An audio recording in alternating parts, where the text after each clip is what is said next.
அஸ்ஸலாமு அலைக்கும் வரஹ்மத்துல்லாஹி வபரகாத்துஹு. ஜனாசா அறிவித்தல். மருதமனை 3 பிரதான வீதியில் வசித்து வந்த முஹம்மட் சாலி சித்தி ஃபரீனா அவர்கள் வபாத்தானார்கள். இன்னா லில்லாஹி வ இன்னா இலைஹி ராஜிஊன்.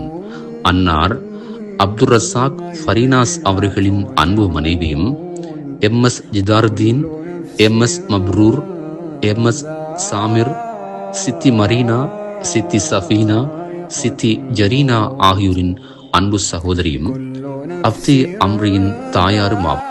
அன்னாரின் ஜனாசா நடக்கும் இன்ஷா அல்லாஹ் இன்று இரவு, அதாவது 2025 8ஆம் மாதம் 26ஆம் தேதி இஷா தொழுகையினை தொடர்ந்து மருதமனை மஸ்ஜிதுல் நூர் ஜும்மா பள்ளிவாசலில் தொழுகை நடத்தப்பட்டு அக்பர் மையவாடியில் நல்லடக்கம் செய்யப்படும். அவை ஜனாசா அறிவித்தல் கேட்டீர்கள்.